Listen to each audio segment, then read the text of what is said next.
Des rayons vides dans ce supermarché parisien spécialisé en produits britanniques. C'est l'une des premières conséquences visibles du Brexit. Avec les nouveaux contrôles douaniers, l'approvisionnement est perturbé.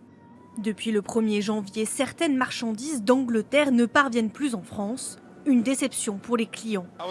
Je suis assez choqué, les rayons sont à moitié vides. Ils n'ont plus de réserve. Il n'y a plus de pain. Il n'y a plus grand chose dans les rayons. D'habitude, je prends des plats de pâtes et une petite salade. Là, ils n'ont plus rien, donc je vais aller voir ailleurs. Autre pays, autre mauvaise surprise du Brexit. Cette fois aux Pays-Bas, où les douaniers appliquent à la lettre les nouvelles règles sanitaires. Et tant pis pour le casse-croûte de ce Britannique. Vous avez de la viande dans tous les sandwichs? Oui? Alors on prend tout. Dorénavant, interdiction d'entrer en Europe avec de la viande ou du poisson. Bienvenue dans le Brexit, désolé.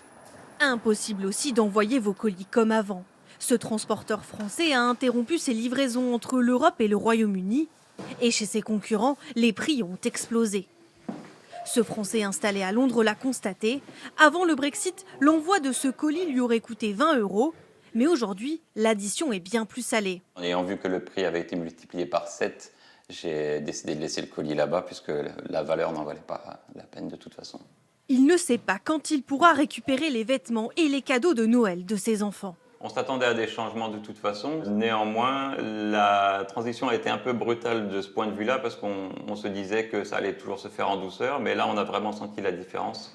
Ces difficultés logistiques et les formalités administratives frappent aussi des milliers d'entreprises. Certaines ont dû mettre une partie de leur activité en suspens, tant il est compliqué de traverser la Manche.